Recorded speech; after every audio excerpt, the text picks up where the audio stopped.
This is KGW News at noon. We start our news at noon, though, with a tragic story. A snowboarder was found dead in the Heather Canyon area of Mount Hood Meadows yesterday. This is now the second death in that area in the past 2 days. The Hood River County Sheriff's Office says Tim Balders from California had been visiting Oregon for a work trip. His family reported him missing yesterday afternoon after he didn't return home. Mount Hood Meadows Ski Patrol found his rental car on site, and then just after 6 p.m. on Monday, a search and rescue aircraft found his body.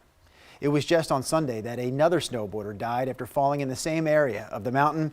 Medics responded to that snowboarder but weren't able to save him.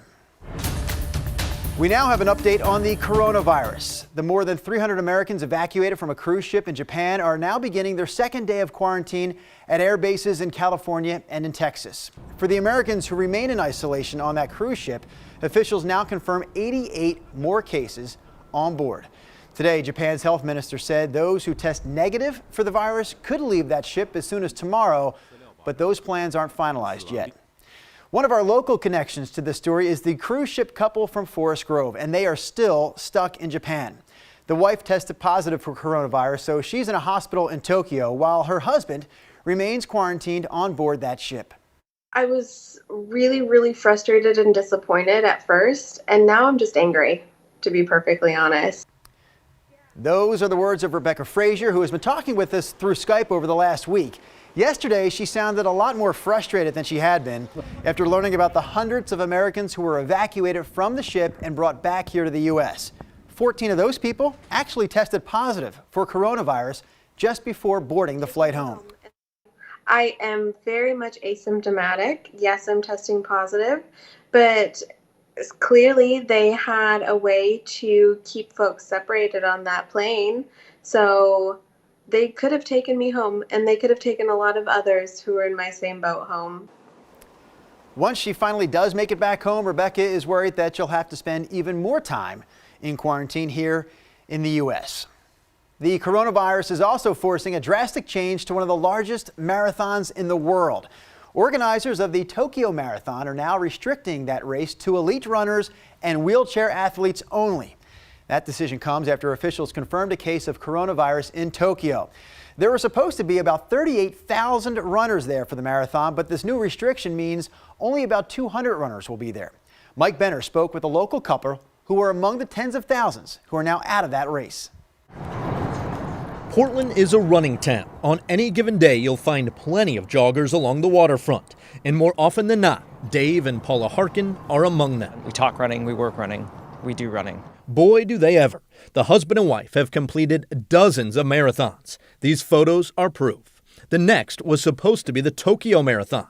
The Harkins have been training for several months. Last weekend I ran 20 miles, and the weekend before that I ran 20 miles, and then we're kind of tapering down a little bit. Yesterday I ran 12 miles. The buildup is now for something else. That's because of a major announcement from the organizers of the Tokyo Marathon. Due to the rapidly spreading coronavirus, only a few hundred of the elite runners will be allowed to participate. Tens of thousands of others are out of luck, including the Harkins. I think there was maybe a little bit of relief that we didn't have to make the decision. You see, the couple had been thinking about tapping out of the marathon as recently as Sunday because of coronavirus fears. But now the decision's been made for them. They can't run. They're out thousands of dollars and hours of training. Gosh, any marathoner would know you spend a lot of time getting ready for something. It's very hard to undo what we're doing now. We're in this, whether you call it a tape or a sharpening phase, it's hard to stop that. As frustrated as the Harkins may be, they say it's important to keep some perspective. There's a huge health issue it's spreading and it's unknown, and there's people that are sick and people that are dying, and marathoning is really a side project. It's for fun. That was Mike Benner reporting. You can find a lot more coverage of the coronavirus and some of the latest numbers on our website, or check out the KGW News app. Closing arguments in the Max train stabbings trial begins tomorrow. Now, they were supposed to start today, but lawyers for Jeremy Christian requested the extra 24 hours to work out their instructions for jurors. Christian admits to stabbing 3 men on board a Max train back in 2017, killing 2 of them. He's pleaded not guilty by reason of mental disease or defect. If convicted, he could get life in prison. Coming up during our News at 4 this afternoon, we'll hear from a legal expert on what we can expect to see tomorrow during the trial. The Boy Scouts of America have filed for bankruptcy protection as the organization struggles to deal with hundreds of sexual abuse lawsuits. Many of the roughly 300 lawsuits against the Boy Scouts allege the organization knew it had a problem as far back as the 1920s. Several thousand men say they were molested as boys by their scout leaders. We spoke with a Portland law firm that represents more than 100 of those men. Attorney Stephen Crew gave us some insight into what filing for bankruptcy means now for the Boy Scouts.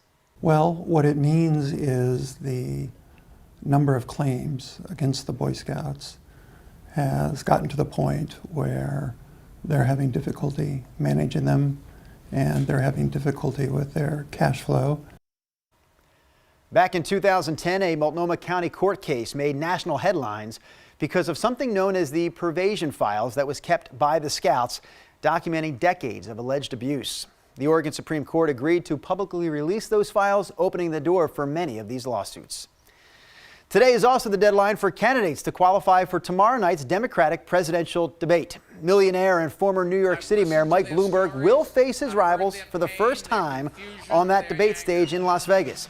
A new NPR PBS NewsHour Marist poll shows Bloomberg with 19% support right now nationally.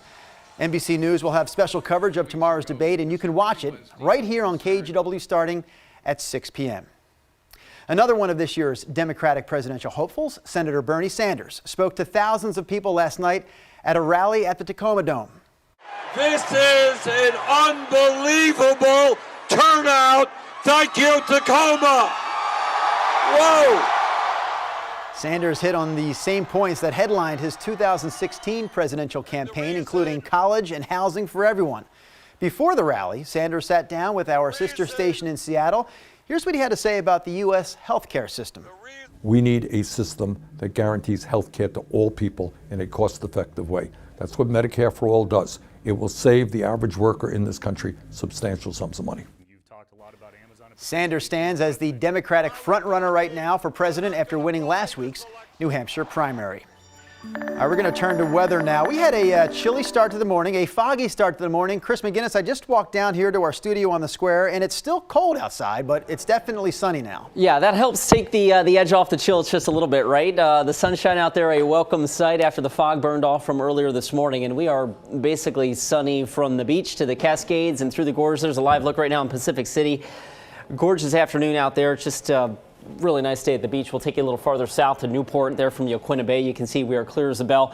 And up on the mountains, just a couple of little clouds blowing around the tippy top there of Mount Hood. This, of course, from the Dalles, east end of the gorge looking west.